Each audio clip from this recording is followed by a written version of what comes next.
இது எப்படிங்க இங்க வந்துச்சு என்று குழம்பி தவிக்கும் மக்கள்.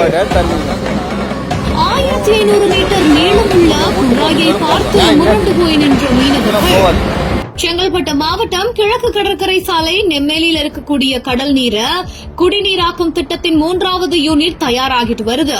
இந்த நிலையில தான் அதுக்கு பயன்படுத்தப்படக்கூடிய சுமார் 1500 மீட்டர் நீளம் இருக்கக்கூடிய குடிநீர் பழுப்பு பல கிலோமீட்டர் தூரத்துல கடல்ல இருந்த நிலையில குடிநீர் பழுப்புகள் பலத்த கடல் சீற்றம் காரணமா இன்னைக்கு காலையில கரை ஒதுங்கியிருக்குது.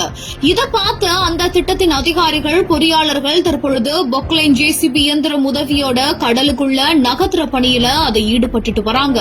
கடலுக்குள்ள சுமார் 1 கிலோமீட்டர் தூரத்துக்கு இருந்த குடிநீர் குழாய் பழுப்பு காலை கரை ஒதுங்கி இருக்குது. இத பார்த்த மீனவர்கள் எல்லாம் இது எப்படி இங்க வந்துச்சு அப்படின்னு சொல்லிட்டு மிரண்டு போயிருக்காங்க. அது மட்டும் இல்லாம சிறிய துடுப்பு படகு மூலமா மீன்பிடிக்க கடலுக்கு செல்ல முடியாத சூழலுக்கும் தள்ளப்பட்டிருக்காங்க.